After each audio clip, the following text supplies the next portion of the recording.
Welcome to the Danny Clinkscale Reasonably Irreverent podcast. Insightful and witty commentary, probing interviews, and detours from the beaten path. Welcome to Kansas City Profiles presented by Easton Roofing.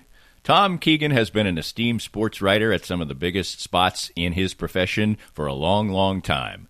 And he also has graced our area with a long stint at the Lawrence Journal-World, and then it was back to a big market. And just an indication of what kind of a guy Tom Keegan is, on Wednesday when we tape this, he went ahead and did this podcast, a delightful one with lots of laughs and great stories and everything else, on the very day that he had been laid off by the Boston Herald. Another indication of the vagaries of the profession. I'm sure the next chapter in Tom's storied career will be another great one. He's too talented not to land on his feet. He has covered the Los Angeles Dodgers, the New York Yankees, the Chicago Bulls, the Kansas Jayhawks, of course. And an indication of his sense of humor and the length and breadth of his career is a quote he gave about a column he wrote once when he was being introduced as the columnist for the Boston Herald. And I quote, Tom saying, "In a column about how there is nothing I hate worse than a name dropper, I dropped that I had shaken the hands of Muhammad Ali, Michael Jordan, Pope John Paul II, Willie Mays, Hank Aaron, Joe DiMaggio, Pete Rose, Perry Como, Sandy Koufax, Bob Gibson, George H.W. Bush, and Jane Seymour. As has O.J. Simpson, I have spent a lot of time on golf courses looking for the real killer."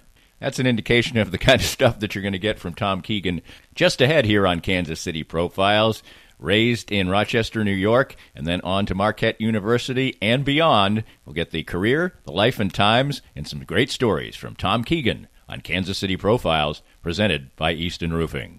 We're here with Joe Spiker, the CEO and president of Easton Roofing. And Joe, you had a great year in 2019, a record year. 2020 comes, things are moving smoothly along, and then the coronavirus comes. But your company seemed to be very ready, very proactive, and very ready to serve your customers well. Yeah, we adopted social distancing very early before the cities even put out the notices. And we started working from home. We are largely cloud-based as a company, so that transition was easy. Our technicians are wearing masks and gloves, and salespeople are not meeting with homeowners. We're doing everything digitally and doing everything we can to do our part to get over this as quickly as possible. So for any needs that people have right now, what's the best way to get in touch with you? Well, you can always call us, 913-257-5426. But the best way is to go to eastonroofing.com, put your information in, and we'll give you a call. Easton Roofing. Integrity matters. My friends at Advanced Sports and Family Chiropractic and Acupuncture are among the most accomplished and trusted clinics in the nation. Only one clinic has been rated in the top 5 in all 3 categories of chiropractic care, acupuncture, and rehabilitation, and that clinic is ASFCA. They have locations in Olathe, Overland Park, Prairie Village, Belton, and Lee Summit. Doctors Brad and Christina Woodle and their accomplished team of doctors and therapists will treat you like family, for the simplest of injuries to the most complicated conditions to avoid surgery. Whether you are seeking treatment for an injury or just looking to stay healthy and fit, this is the place for you. And it's been the place for me for almost 2 years now. I've been a strenuous daily exerciser for years, and as time goes on, that takes its toll. But regular appointments at Advanced Sports and Family Chiropractic and Acupuncture have helped keep me ticking on, and even as the years pile up, their regular care has allowed me to keep to my regimen and feel great. If you want to feel the same, give them a call or visit them at asfca.com/Danny. They accept all insurances and are open Monday through Saturday, and make sure to mention that Danny Clinkscale recommended Advanced Sports and Family Chiropractic and Acupuncture.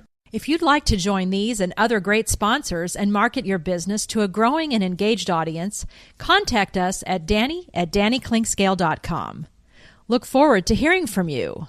Well, Tom, certainly the timing of this particular interview is not the most ideal, but I think it's in the nature of the beast, and I'm certainly familiar with it too. Just a couple days ago, your tenure with the Boston Herald a couple of years in was ended as you were laid off, and it's just so common in the industry right now. You did get to have a couple of great years in Boston, which is a great town, and you're familiar with it, and we'll get into that. But I guess we know that I know when you left for Boston, you were talking, and you talked about the industry and the uncertainties of it, and certainly that has come home to roost again. Yeah, it has, and I really, really love this job. That's the frustrating thing about it. And, not a lot of people as advanced in my career as I am would tackle a challenge as tough as coming into a town that's a very parochial town, especially with its sports, and very, very competitive, and just tackle it. And I tackled it in a bit of a transition period, and then really felt that I broke through after 6 months or so, and really built a good audience, and just such a great town to cover sports. And all four teams are really competitive and compelling. And what more can you ask for than that? No question about that, but our profiles are sort of a way to get people to know the path that brought you to where you are now, and of course that path will take you somewhere else here in the near future, and we certainly will be following that. You grew up in Rochester, New York, or born in Rochester, New York. I don't really have to guess that your family was Catholic, seeing as you were the seventh of 10 children. Would that be correct? That is correct. What an amazing guess on your part. Yes, definitely an Irish Catholic family. I actually did the ancestry test, and I'm 100% Irish, and you don't see that a whole lot. And that was interesting, but it was a fun household to grow up in. 10 of us, 6 boys, 4 girls. And then when my father's funeral happened, we took a tour through the house after it was sold. We had sold it before that, or my parents did. Took a tour through, and the nice lady said, well, we had to build this extension here because I don't know if you know this or not, but we have 4 kids, so the house wasn't big enough for us. That's amazing. Well, I grew up in a family of 6, and it would have been a lot more before my mother put her foot down, and because those 6 came in 10 years. What was so she was pregnant basically half the time in the first 10 years of her marriage. Sure. What was the age span in your family? 14 years, 10 kids, and a couple of miscarriages. So wow, yeah, it was a busy time, but a fun time. And my mother was not ideally suited to a large family in terms of she was very, very creative and not like a real organized person. So one of my older sisters, the second oldest sister, kind of took over a lot of the typical mom duties back then, and she would make our lunches every night before school, and she knew exactly how we liked it. I believe at the time I insisted on a diagonal cut to my peanut butter and jelly sandwich, and my brother Jimmy insisted on having all the crust peeled because he didn't like the crust. So she knew all our orders, and she really was like a second mom, an amazing person to this day, and really appreciate having had 2 moms. It's almost like that show Big Love. You what did your dad do? My dad was a family physician, a family doc, and so he back when they were doing house calls when I was a kid, he was very, very busy, and amazing how patient he was with us, teaching us how to play golf, because none of us inherited his skill, which tells me maybe he was a better doc than he was a golf pro, and maybe we should have been taking lessons from a golf pro. But looking back on it, I mean, the first time I played golf and kept score, he made sure we learned how to keep score and kept every stroke. And the first time I did that, we played 9 holes, and I shot 149, and he never got frustrated with me. And to me, he should be in the Father Hall of Fame for that. Because think about that, 9 holes, 149 strokes. Well, the fact that he made you count all 149 also probably says something about a life lesson in itself. Besides golf, what was the sports bug for you like as a boy? We had a yard built for left-handed hitters for wiffle ball, so we played a lot of wiffle ball, and I was a right-handed hitter and a horrible hitter. But we played a lot of football back there, and I was a quarterback, a good scrambling quarterback, and the fact that 2 of my older brothers were local track stars, I can say now had a little something to do with me being a good quarterback. They were chasing you around there, yeah. They were wide open. All I had to do was lob it up in the air, and they'd grab it and take it into the end zone. But and I played little league, but couldn't hit and had no arm, even though my brothers made it look like I had an arm. But good hands, good speed. And then but my favorite sport to play was always basketball, and I started on the freshman team at a big high school, and but never had long enough arms and never got tall enough to be a varsity player, although I thought I should have made the team like everybody else who gets cut. So through this period of time when you are playing sports, but maybe obviously not at the highest level and not probably developing aspirations to play at another level, was that when the seed was planted for you to be a writer or be involved in sports, or what was it?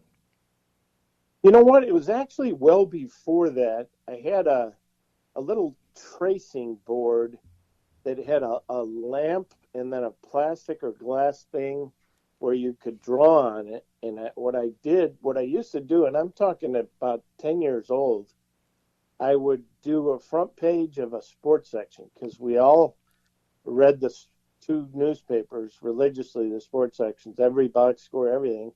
And so I made up a fake columnist name. Ted K was his name, and his son Bob K was the heavyweight champion.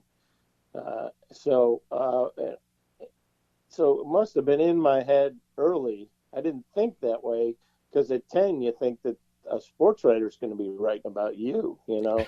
Right. But so that seed was planted, and then one of my brothers, after Watergate and stuff, went to Marquette and became a journalism major, as everyone did after Watergate, because Woodward and Bernstein glorified the job in the eyes of high school kids going off to college. So when I did that, I decided to major in journalism at Marquette as well. And sophomore year, I covered the women's basketball team, and my friend Mary Spellacy was the starting power forward. And we were really good friends.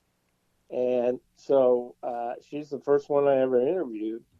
And then all these years later, probably around right around the turn of the century, right around then, maybe, I think it was like 2001, she bumps into one of my brothers or sisters, I forget which, in Chicago. And she said, I know every mother says this, but I have a 6'8" son, and he should be recruited by D1 schools, and all he's got is an offer from Rockhurst, D2 school, a good D2 school. And she said, would you mind giving my number to your brother and have him give me a call? So it was great reuniting with Mary, and I said, well, why don't you do this? Send me his highlight tape. I'm sure you got one of those. She did. And I'll look at it, and I'll have a friend of mine who knows a lot of coaches in the area look at it. She sends me the tape. It's like 4 hours. Yeah, and I watched every minute. The kid dropped one ball in 4 hours. And I'm big on you got to have hands if you're going to play inside. So he had a nice little soft touch. Wasn't real explosive, but ran the floor fine. And he was really a skilled player. And this guy's D1. So I asked my buddy who had a bunch of friends who coached in the MAC, the MAAC, and he looks at it and he says, oh, yeah, McGarity would love him up at Marist. So I sent it up to him. He loved the tape. He went out and saw the kid play in Cleveland, has the kid in for a visit. Mary and I hadn't seen each other in years. It was like we just picked up our friendship, sitting next to each other at dinner, and I'm there, my wife's there, her whole family's there on the recruiting trip. We're out with the coaches, and we're watching at the restaurant. Marquette beat Kentucky, Dwayne Wade with a triple-double, and the Marquette gets to the Final Four for the first time since Mary and I were seniors in high school. and it was just so cool. And then I got to watch. He ended up signing there.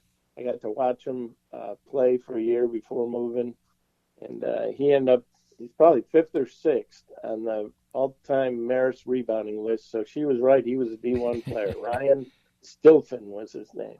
Is his name. That's a cool story, no question about that. So you go to Marquette, but then in your junior year you went overseas, and that would be a significant trip for you in more ways than just academics, correct? Absolutely. I met my beautiful wife of 37 years, Angie. She was from Southern California. She was going to school at Loyola Marymount, and we had 200 American kids at the Loyola University Rome Center. So Loyola Chicago had a campus in Rome, so you'd transfer to there for a year. And there were 200 American kids, and then Gina Lola Brigida's son was a student there as well. And he never spoke to a single boy. He was only interested in meeting American women. But I beat him to my wife, so that's all that matters. He didn't get to meet her. How'd you meet your wife? We actually met playing a game of Risk in the basement of the Rome Center, and that game takes forever, so that's a good date. Exactly. And I finished second. I might have knocked her out of the game, but I did so gently, I'm sure. You know, the good strategy in that game, if you want to finish second, is Australia. I mean, you want to finish first, you're going to have to try to go the Asia route or something. But if you just hang out in Australia, you're going to finish second. But who wants to finish second? I mean, Jim Ryan deserved a gold. He only got a silver, and it was a great accomplishment, but he should have gotten a gold. Well, that certainly is an interesting story. So how did you have this relationship continue when you were going to Marquette and she was going to college in California? Yeah, well, back then you'd write letters and then you'd make the expensive long-distance phone calls. There was no cell phone or anything. So we just did that and wrote letters. And then as soon as I graduated from Marquette, by a whisker. I mean, I was a bad student, not attentive. ADD to the max was what we would call it now. We didn't call it that then. But so as soon as I graduated, I moved out there and got to know her better. I'll give you an order. My first job was selling office supplies. That lasted a half hour. That was actually on the corner of Hollywood and Vine. I took a bus for like 3 hours. I was so ill-prepared to search for a job. And I sold office supplies over the phone, cold call people for a half hour, follow a script. A guy comes up to me and squeezes my shoulder and says, how's it going so far? I said, you know what, this isn't for me. So I left that, took the bus 3 hours back. Then I ordered I answered an ad in the paper, and the want ads, the classifieds, says, job opportunity. We will train you for free to learn how to be a car salesman. So I did that, and wow, training me for free. So you don't get paid for your training, in other words. And they put me out on the floor for 2 days. Guy comes up and gives me the check for minimum wage time on the floor and says, good luck at whatever it is you decide to do in life. so I said, I immediately lapsed into everything I learned in journalism about the search for the truth. I momentarily forgot it and just started lying. I said, you don't understand, sir. This is all I have ever wanted to do in my life. My grandfather was a car salesman. My father was a car salesman. I have to do this. And he said, you really want to do this? I said, yes. He said, go down to such and such Chevrolet. I won't say the name of it, but go down to such and such Chevrolet. They're a real whorehouse. They'll take anybody. And I said, gee, thanks. And he goes, but I'll give you a pointer if you really want to do this. Dress a little nicer. Then he says, no, dress a lot nicer. Well, obviously that didn't last either. Your first writing job would be the Orange County Register. How did that come about? Yeah, Actually, Rick Majerus, I had taken theory of coaching from Rick when I was covering the men's team my senior year at Marquette. Rick was an assistant coach to Hank Raymond's. And so he said, "What are you going to do after you graduate?" So I'm moving to California. And he goes, "Oh, well, here, Bill Dwyer is a good friend of mine. He used to be the sports editor of the Milwaukee Journal. He's at the LA Times now. So tell him, give him my name. Tell him we're friends." And so, again, I take the long bus down to downtown LA, and I go into the foyer there, and I introduce myself. I said, "I'm Tom Keegan. I'm here to see Bill Dwyer, the sports editor." He says, "Do you have an appointment with Mr. Dwyer?" I said, "No, I don't." "Tell him Rick Majerus sent me." And so Dwyer actually said, "Send him up." So Dwyer takes me into his office, shuts the door, and I said, "Yeah, I'd like to work for the LA Times, a sports writing job." And he said, "Well, that's not how it works. You don't walk into the LA Times and get hired on a resume and a couple of college clips. But here's how it works. You cover high schools part-time, and then you work from there." And so he called in their high school writer. He said, "Nope, we're all full, but tell him to call Leo Noonan at the Santa Monica Evening Outlook." And I made an appointment with him. They were all full, and I met with him. He was nice enough to meet with me. He gave me Jim Rafalo's name at the Orange County Register, and I go there to a meeting of all 35 part-timers, all the games that had already been passed out.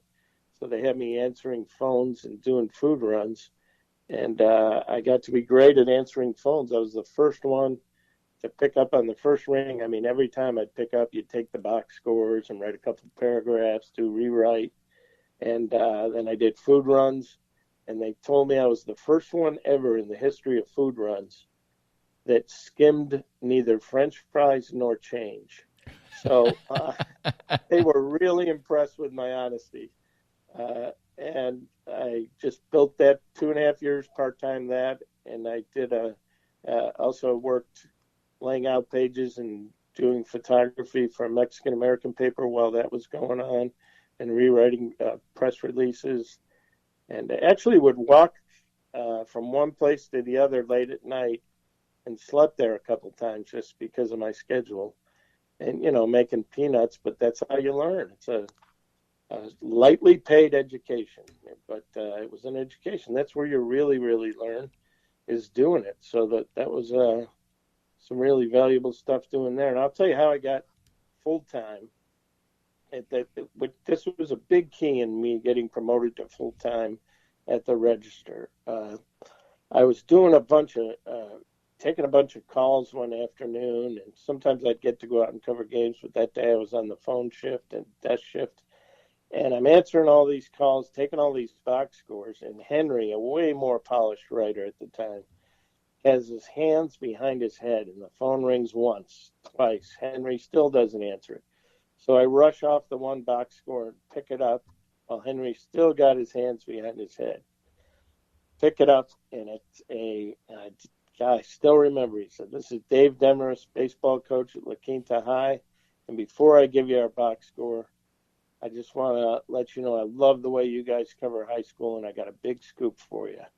Johnny Rogers is transferring from Stanford, a great basketball player at that time, probably the most famous Orange County basketball player who'd ever been there.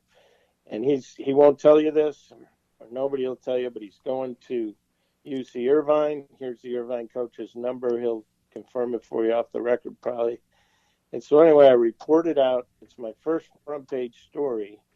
And that next morning, the new sports editor hired from Dallas Morning News to turn the Register into a big-time sports section was flying back with his wife to Dallas. They had been out looking for homes.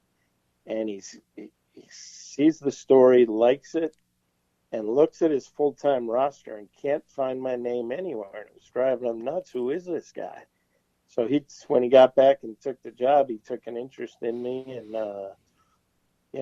grew me, and eventually hired me full-time. And I did the high schools, then I did UC Irvine, then I did the Dodgers, the '88 Dodgers, the last Dodger team to win it all.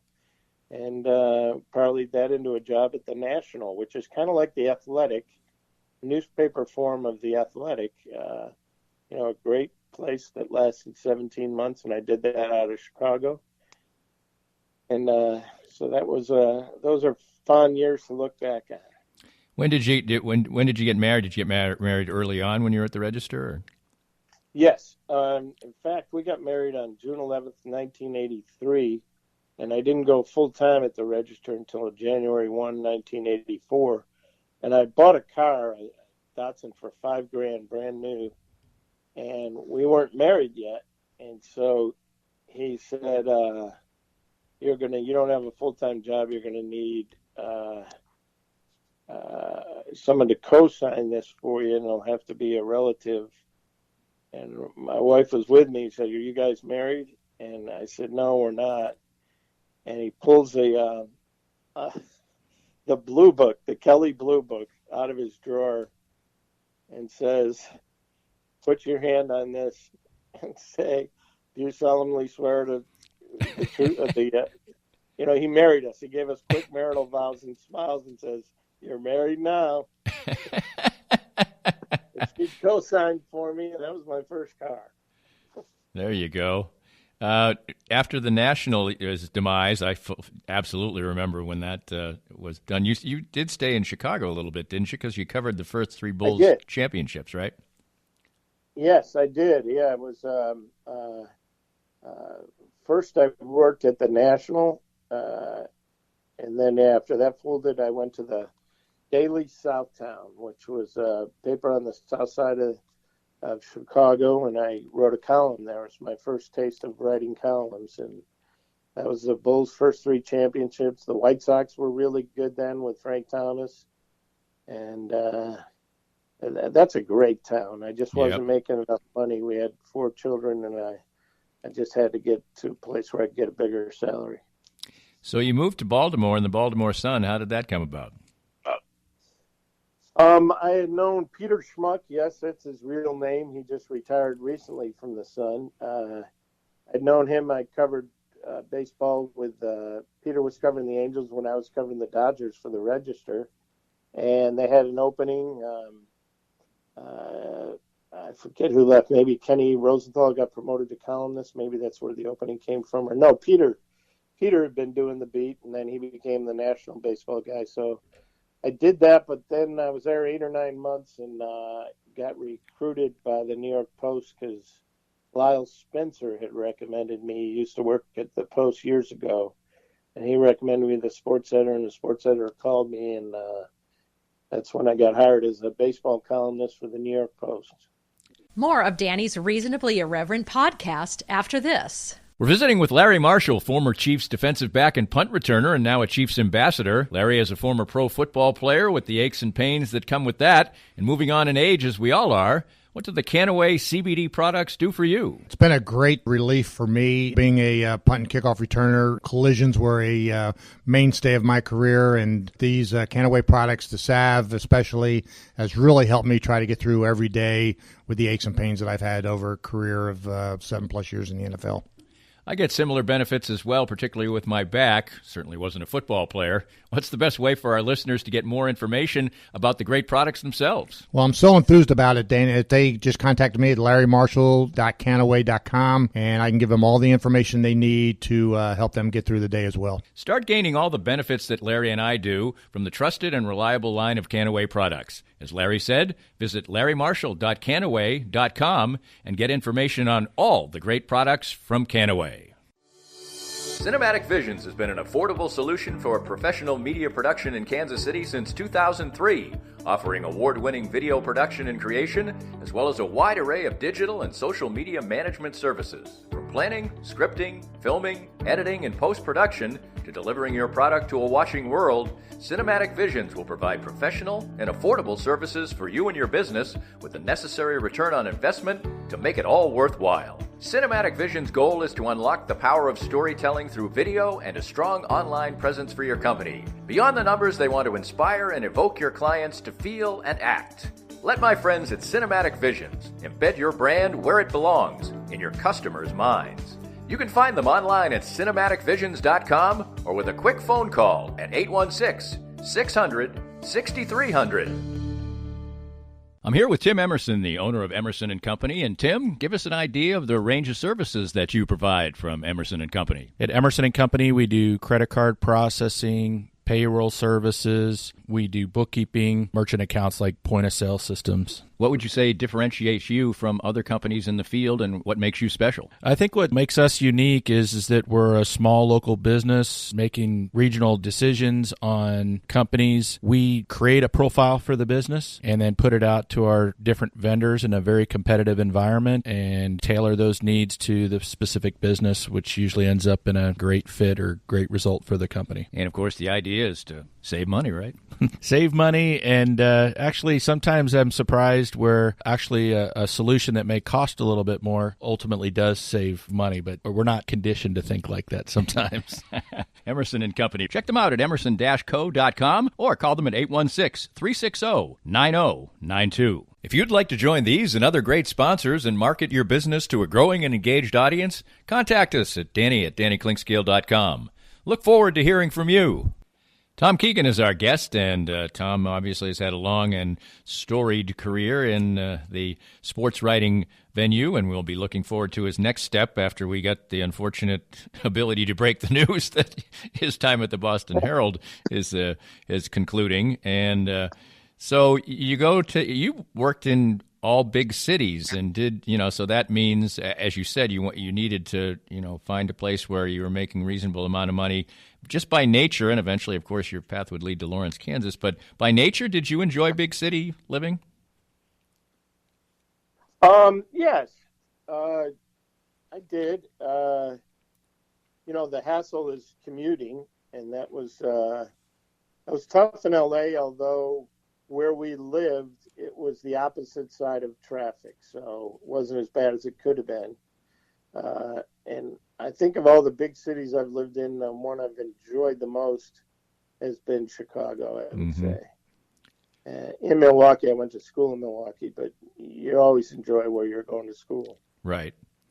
I always describe Chicago kind of like as manageable New York. There's there's just as much going on, but it's a little more manageable to deal with. Yeah, kind of like that. So you go to the Post, and that's a super competitive, obviously, environment, and you've got a couple tabloids, and then you get the New York Times, the hoity-toity newspaper. What was that environment like to be a baseball writer? And you're talking about teams that are being covered by an incredible amount of people, and so there's a lot of competition to get and break stories, and the back page of those tabloid papers is so important. Yeah, and I really was quite aggressive and got the back page a lot. It was intense. It was very intense, but it was fun. It was very much an adrenaline boosting type situation, and New York newspapers are the best. The famous old story is when the Pope made a visit for the first time. I don't know if it was ever or in a long, long time. Made a visit to New York, and the New York Times headline was something along the lines of Pontiff makes historic visit to city. And the Daily News was Viva il Papa. and the New York Post, now after I tell you the New York Post headline, you tell me which paper you're going to buy if you only have enough quarters to buy one of them. The New York Post headline was Crazed Man Stalks Pope. I guess the Post would get my quarters at that point in time. Yes. I guarantee you how that went down. The cop writer calls, anything going on with security with the Pope? Nah, nothing. Everything's cool. Nothing wrong. Nah. You telling me there's not a single? Well, I mean, Crazy Louie called and threatened, but he calls every day with something. Okay, I got my story. From that standpoint, what were the guys you were covering in your days with New York? The players, the managers, who was a tough guy, who was a good guy, who was a go-to guy? Yeah, good question. I covered the first 6 years I was there, I covered a 4 Yankee World Championships in 5 years and did the Mets. So Joe Torre was Buck Showalter was the first manager. And, it's funny, as a baseball writer, you find out pretty quickly whether you're a good mix with the manager. And it's either you're going to be a good mix or it's oil and water. The late Johnny and Oates, oil and water. Buck Showalter, oil and water. Joe Torre was fine. I did the Mets Dallas screen. I caught just a little of him and a lot of Bobby Valentine. I got along well with Bobby, pretty much. I mean, there were some ups and downs, but I found him interesting. And then Mike Piazza was a guy who came to the Mets while I was there, which was fortunate for me because I had known Mike, had met him when he was in high school because I was covering the Dodgers, and one of Tommy Lasorda's best friends is Vince Piazza, and I knew Vince well, and was actually on the road with the Dodgers the day that they gave Mike, after they drafted Mike, and gave him a workout in Houston, and so I loved having Piazza come there. I like him. He's a good guy. He doesn't give you the cliches. He's not enough a sports nut, I don't think, to give you the cliches. Sometimes that's like Christian Ballard in Lawrence Free State was always a good interview because he wasn't like a sportsman. He was a really well-versed guy. He's an artist. Those are guys who tend to be more interesting interviews. But, I covered Jeter as when he came up from AAA for 2 weeks when Tony Fernandez was injured. And then the next year, his rookie year, when on opening day it snowed at Yankee Stadium. And I remember people saying how ridiculous it was that in 97, I think it was, Johnny Oates had said, look at this team and think about how good they are, yet is there a single player on this team who will make the Hall of Fame? And that was before Mariano Rivera really took off. So I wrote a column. I have a prediction. Jeter will be a Hall of Famer. People are like, wow. Oh, you're ridiculous. But you could just tell, man, he was smarter than the baseball. You never had to talk to him about why did you go for the extra base in that situation, or why didn't you? Because he instinctively did the right thing. You never have to ask him, was that a bad hop? Because he never screwed up grounders. Why did you throw this base? You never had to ask him anything like that. He was just a baseball machine with a perfect baseball mentality. Just, you couldn't tell whether he was having a great week or a bad week. He was just the same guy every day. Same boring guy every day. Yeah, except when he was leaving fruit baskets for the ladies, I guess, when that happened. Yes. Yeah. But so you also, during your time in New York, entered the sordid world of talk radio for 3 solid years at WFAN, only to be replaced by Stephen A. Smith. But what were those 3 years like, and what was that? Was that enjoyable for you? It was actually ESPN Radio. Oh, okay. 1050 ESPN Radio in New York.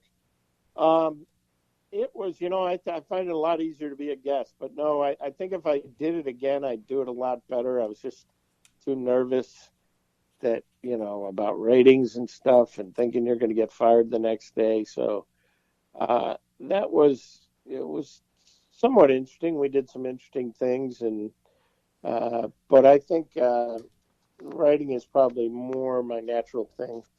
But if I did it again, I know I'd be a lot more relaxed and do a better job of it. So you work in all these big markets, and you're covering the iconic franchises and things like that. And not that what we're going to get to is sort of an iconic franchise of its own. But what was the route to Lawrence, Kansas like after you had been a big city sports writer for all those years? Well, it was interesting. A guy named Matt McCall, who has since died, was a great guy. He and I were the same age, and we covered the Dodgers together. And I lived in Norwalk, Connecticut when I worked in New York. And so when I didn't remember this, but Matt was from Norwalk, so he came in to see his mother, and he gave me a call and said, "You want to have lunch?" I said, "Yeah, meet me at the golf course at noon. They have a nice new restaurant there, and I'm teeing off at 1 o'clock, so we'll have lunch there." And I told him that I just lost the radio gig, and he goes, "You're kidding. I was called by a headhunter about a job you'd be perfect for, and you're the only New York sports writer I can think of who would enjoy that job because you really like college sports and you like writing a column and you're good at it. And I got the guy's number, but you better hurry because they're going to make a quick decision."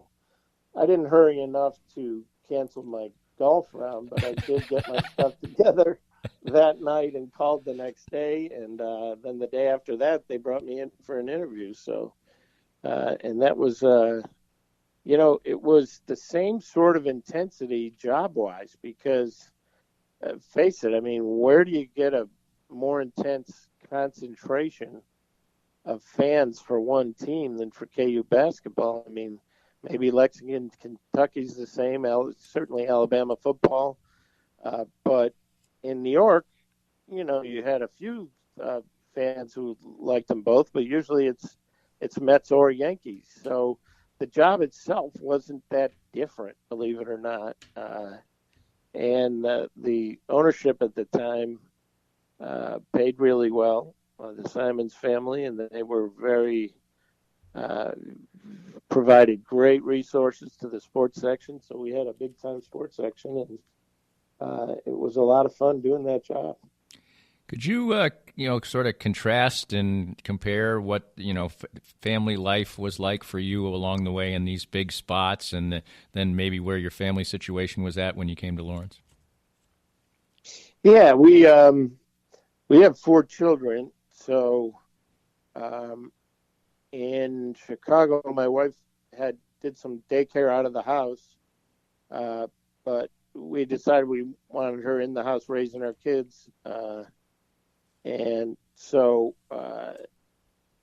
and I was traveling a lot doing baseball. And then in Baltimore, I moved a year ahead of the family, or not a year, but yeah, I think so. And then by the time the family gets there, I only spent 1 year there because I was on to my next place. But so you have to have, this is what you hear people in sports say, you have to have a very strong wife to keep hopping around like that and do a job with that much travel. And it's interesting when 2 of our 4 kids had the same first grade teacher, and one of their assignments was to draw a picture of the family with crayons.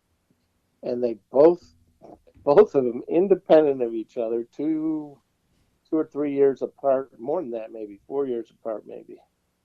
They had drawn their pictures, and they had John's the oldest boy. They had him be the biggest kid, then Andy, then Jimmy, then Ellen, and then the dog.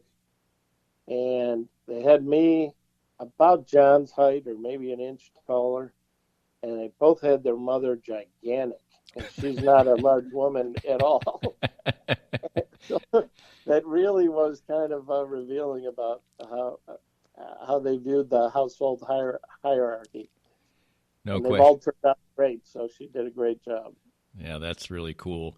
When you come to to Lawrence and you're at the Journal World, basically the biggest thing around obviously is Kansas basketball, and that means that, and I've experienced this firsthand, believe me, that means that much of the fan base really just wants you to tell them what's great, and you're a columnist, so that's not really your job. It's not your job to say things that just make stuff up, but even the most successful college basketball programs have issues, and player troubles will come up and things that have to be dealt with. And obviously, you haven't been there the last couple of years to experience what's going on now. But what is it like when you're in a town like that that's so rabid? The fan base wants to read good news for the most part, and sometimes you have to provide something different. Yeah, they.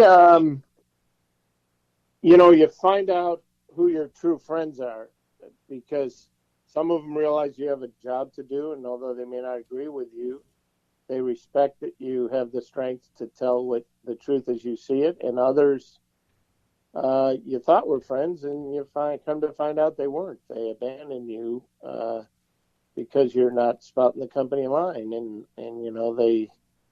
they do it rather loudly so they can, in their minds, receive hosannas from the big shots in town. So it was an interesting dynamic. But, with the boosters, it was pretty interesting. The big money boosters, you could group them into two categories. And one category would be they don't want to hear anything negative at all about anything, even the football program. And the other group would be they want you holding their feet to the fire because they're giving them a lot of money and they're not getting their return in their minds sometimes. So they appreciate it and respect it. And those ended up being the first group would be the ones I played golf with once, and the second group would be the ones I played golf with regularly. Well, I guess certainly people would want to know, especially after what you talked about with the managers, and that you find out quickly that it's oil or water. Bill Self generally is viewed as somebody who's just an ideal person to deal with. But when you're on the job for so long, there's going to be some natural, and you've got to write about the basketball team all the time. There's probably some natural conflict there. Through the years, what was your relationship with Bill Self like? I think it was good. It was, there were a few unpleasant phone calls. I'd say 3 maybe in my time there where he called and it was unpleasant. But one of them, I admit it was my fault. One, he admitted it was his fault. And the other one, I'd say was his fault and he says was mine. But I was right. But in general, one thing that I do admire about Bill Self is that he can sit there and somebody can ask, and I've got a couple of beauties, but I'm not going to run them out there now. One was at the time that a writer asked him if he would rather win his whatever milestone game it was at home, which meant that he was going to have to lose on Saturday in order for that to happen. But anyway, he could take the most absurd question and not make the person look bad. He would either unbelievable. He would either change the tenor of the question or sort of just move the narrative in a slightly different way that did not make the questioner, however foolish, look foolish. Yeah, you said it, man. He was unbelievable with that. And the one, everybody felt bad for the young woman when she asked if he had arranged for Wilt to talk to Andrew Wiggins. But, he not only couldn't have been nicer, but he very smoothly made it a short answer and quickly took another one so that the young reporter wouldn't have to twist in the wind. No, he was great at that. And I just think he's a phenomenal communicator, and that's what coaching is. And, and by coaching, I don't just mean communicating, recruiting. I mean everything. You've got a set amount of time to get your point across. He knows how to communicate efficiently. He's not wasting words. He knows when he's got to really get under a guy's skin. He knows when he's got to build the guy up. And he's one of the funnier guys you'll ever meet. So he knows how to follow a really tough thing with a funny thing so that you build the guy back up after you've torn him down and he hates you. He can't help but start liking it.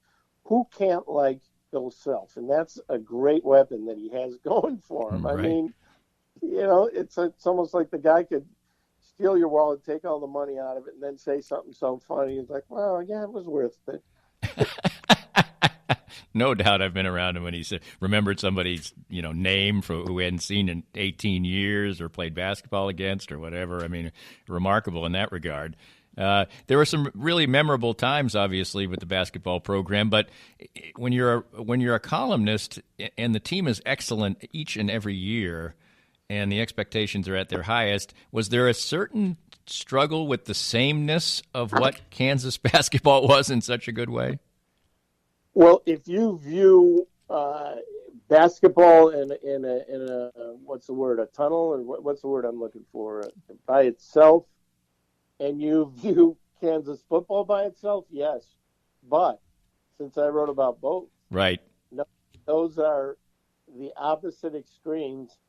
And if you can't cover a really good team, the next best thing is a really bad team. And if you can't cover a really bad team, the next best thing is a really good team.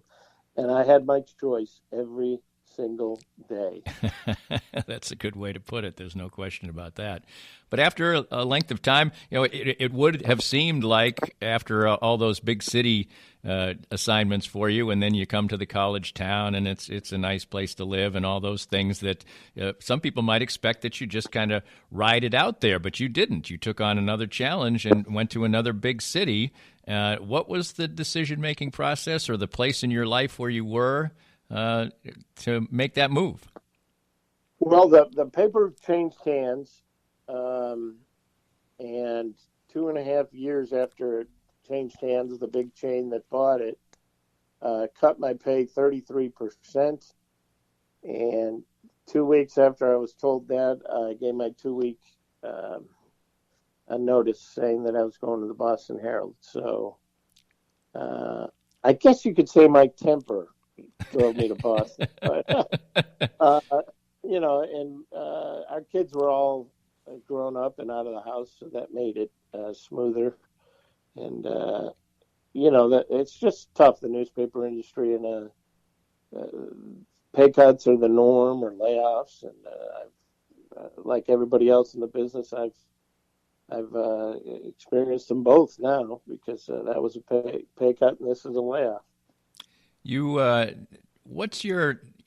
when you were working in the 80s and 90s and things like that, did you foresee a world where newspapers would really be in a, real scrap for viability, and, would have to change so much to survive, and then there's some doubts about the survival period? Yeah, no, of course not, because it's like I said, when I was a kid, the newspaper was a big deal for us, because, okay, it'd get delivered in the morning, but then in the afternoon, because it would get there about probably 4 or 5 o'clock, something like that. When we heard it was amazing, really. When we heard the dogs barking in the neighborhood, we knew that meant that the paper boy was in the neighborhood. And we took off like bats out of hell. And if I got a good head start on my brother Jimmy, I might get to the paper boy first. But that guy was fast.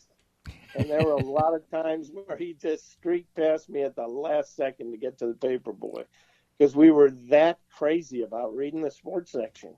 It was just, because he wanted to see how Richie Allen did. I wanted to see how Clemente did. My brother Danny wanted to see how Willie Mays did. And, they don't have those late night box scores always in the morning paper, but the afternoon had everything. Right. And the box scores were everything, You'd get bummed if Bobby Grich, the former Red Wing who you just idolized, if he went 0 for 4, you were bummed. It was that daily box score really affected your mood. That is amazing. When you sit where you are now, what do you feel like when you look back on your career, not like it's over, what are you most proud of? And it seems like you really have, through the years knowing you, there always has seemed to be a certain curiosity, a little bit of restlessness, but quite a bit of contentment in what you do.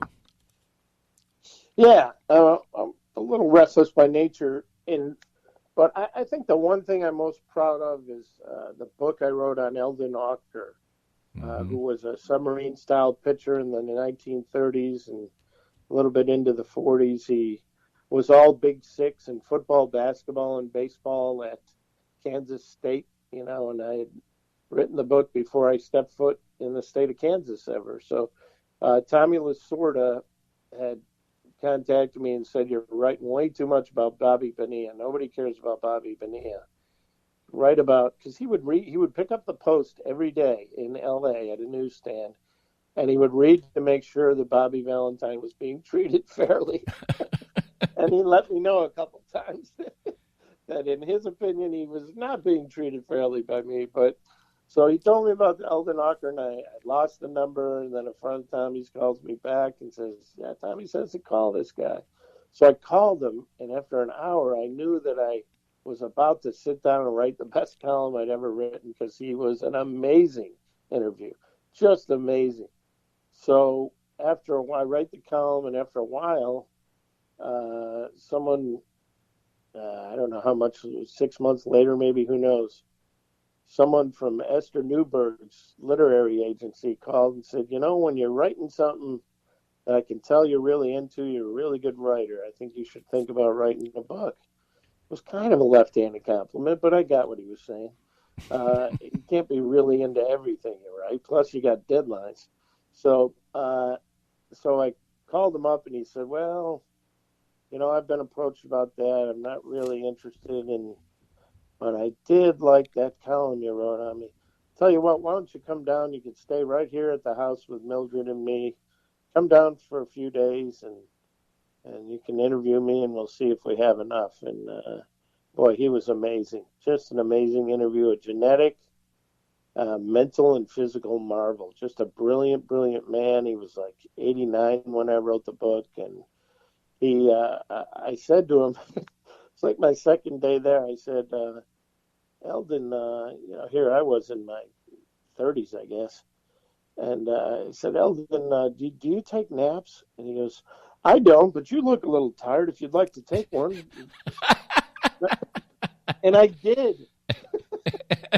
Wow, that is amazing that somebody would challenge you to take a nap and you would actually pull it off.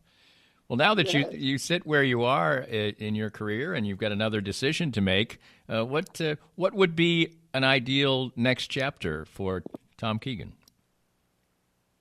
Yeah, that's an interesting question. I guess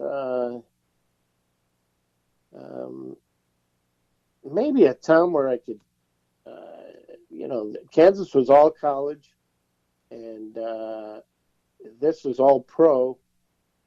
Maybe a town where I could write a column with a local college and close to a pro team, maybe one pro team or something. And then maybe do some radio on the side just for fun. I know it's in me. I certainly hope that I can stay in the business, because I have the number one most important quality for anyone in this business, and that is that I'm nosy. I always want to find things out, and if you're not a nosy person, you shouldn't be a journalist. And I just am very curious, and always want to find out what's going on before other people do. So I certainly hope that it's somewhere in this business, because I love the business. You know, there's been a lot of changes that make it tougher, and but I love it. I just love doing it, and I've always written a lot more often than people thought I would when I got hired, and I think when you do that, you improve at a faster rate. So I can't imagine life without this business. This podcast was made possible by our great sponsors like Easton Roofing, the presenting sponsor of Kansas City Profiles at the Danny Klingscale Reasonably Irreverent podcast. Easton Roofing, where integrity matters. We hope you enjoyed the latest Danny Klingscale Reasonably Irreverent podcast. Come back soon for something fresh and new.